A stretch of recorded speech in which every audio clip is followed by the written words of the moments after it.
What is up, everybody? Welcome back into another edition of Tide Talk Live. Stacey Blackwood, that is me, joined as always by Jake Thomas. Jake, what's happening, brother? Man, I'm doing good. Finished up my last Thanksgiving. Me and my wife did for the weekend. We had five. When you have divorced families, it kind of gets kind of tricky on. But we had five of them, so it was. I'm done with turkey and dressing and all that for a while. Jake has had Yeah, his fill of Thanksgiving meals for the year, so yeah. luckily it's another year away before that rolls back around for most of it. Mm-hmm. Jake, what a weekend it was for Alabama athletics, and I can't wait to kind of dive into that here in just a minute. But as always, you know the drill. If you're not already, hit that subscribe button, hit that notification bell, and give this video a huge thumbs up. And while you're at it, jump in the comment section and let us know what you think about this Alabama men's basketball team so far in this 2022-23 season, Jake. They're off to a great start. They just got a massive win over number one North Carolina out there in Oregon in the Phil Knight Invitational.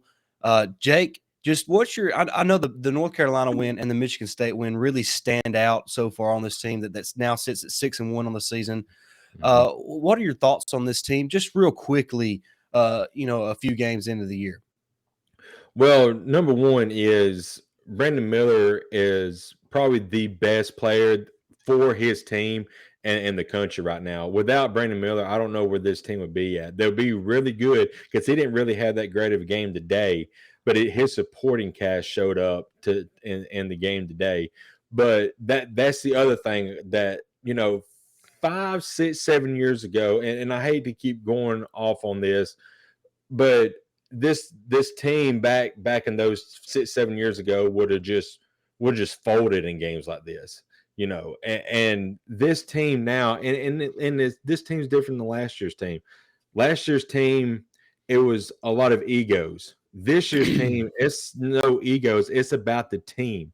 It's about heart. It's about the program, and you can already see that with two, not just one, but two huge wins against top 25 opponents. I think might be top 10 opponents, at least top 15. I think Michigan State might have been 15 or I think something they were like like 12, if I'm not 12. mistaken. So yeah, so I mean, this is huge for the program, and I just retweeted out, and I've said it before. We just got done with Thanksgiving. We need to be thankful for our family, but we need to be thankful for the Nate Oats too. No doubt about it. And you're right about this team.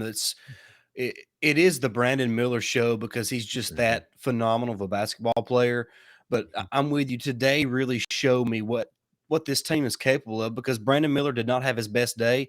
Mm-hmm. But guys like Charles Bediako stepped up. Jaden Bradley was real clutch in all the overtimes, coming up with baskets and playing some good defense.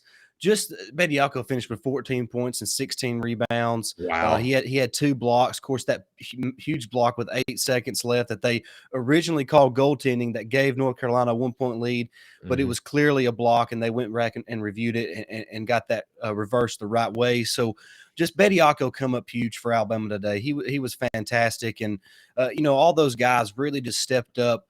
With Miller not having a great game, Mark Sears just continues to pour it on. I think he finished around 7 of 11 from the 3-point line today against North Carolina. And this team is really dangerous, Jake. That they're a good shooting team and they're a great defending team. They don't give you anything on the defensive end of the floor. And this team has a chance to be really special. And a win like this against North Carolina, the number 1 team in the country in this week's poll, is just going to kind of catapult this team into becoming who we believe they can be. Because, Jake, they're a young team. I mean, you talk about Miller, Bediako, Jaden Bradley, Rylan Griffin, Noah Clowney. There's so many young guys. The nucleus is young, but you got guys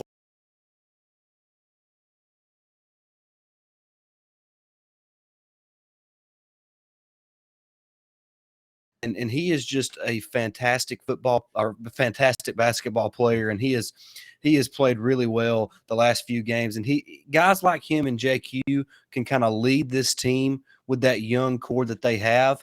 And I'm really excited to see where this team can move on to, moving forward in this season. Absolutely. I don't know if you can hear me or not. I've lost you there for a second, but yeah, this team is going to be special. One thing I also want to mention, you may have talked about the length of this team. We've got a lot of length this year, and one thing that I've noticed from years past is the length has helped us in our offensive rebounding.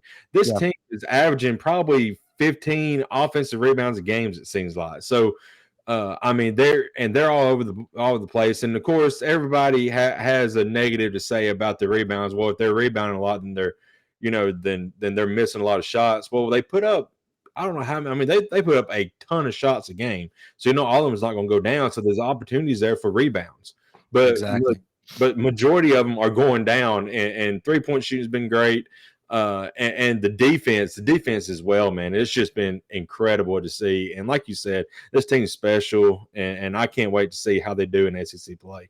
Yeah, no doubt. Just real quick before we wrap it up, Jake, in today's game against North Carolina, if I'd have told you before tip off that Brandon Miller would finish 4 of 21 from the field and that Javon Quinterly would finish 8 of 26 from the field, you would Wow. have thought, God, Alabama got run out the gym.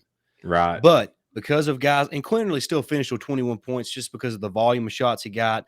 He got to the free throw line just a couple of times, but he made 3 threes and really, was able to distribute the ball well, finishing with 8 assists. So despite shooting poorly, he got his teammates involved. But guys like Mark Sears, Noah Gurley, Jaden Bradley, and Charles Bediako all finished in double figures and was able to kind of help this team, kind of pick up what Miller missed and what Quinterly missed, and just a team effort, Jake. And that's what you got to have come March. You can't just have one dude, Jake. You got to have a team effort. And this was a great team win for Nate Oats in Alabama. Now with 2 top 25 wins on the season, with just 7 games in, and they beat some really good, non-Power 5 teams so far this year as well.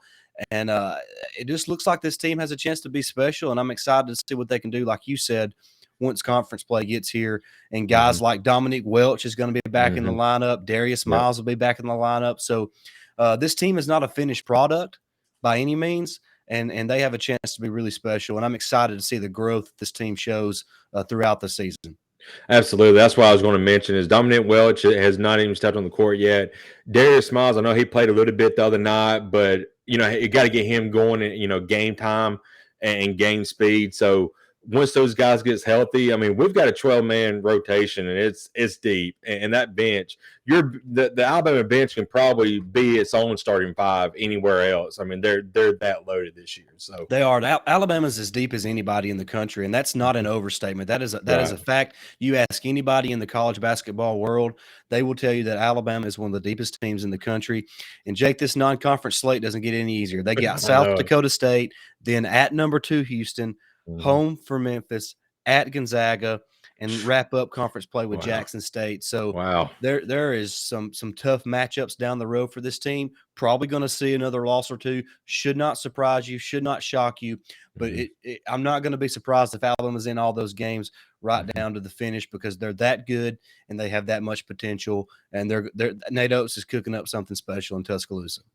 Absolutely. Like you said, don't be shocked to see a couple losses, but this is what Nate Oats wants. He wants his guys to play a lot of these tough teams to get them ready for SEC play, and more importantly, get them ready for tournament play. And when that tournament time comes, they'll be ready.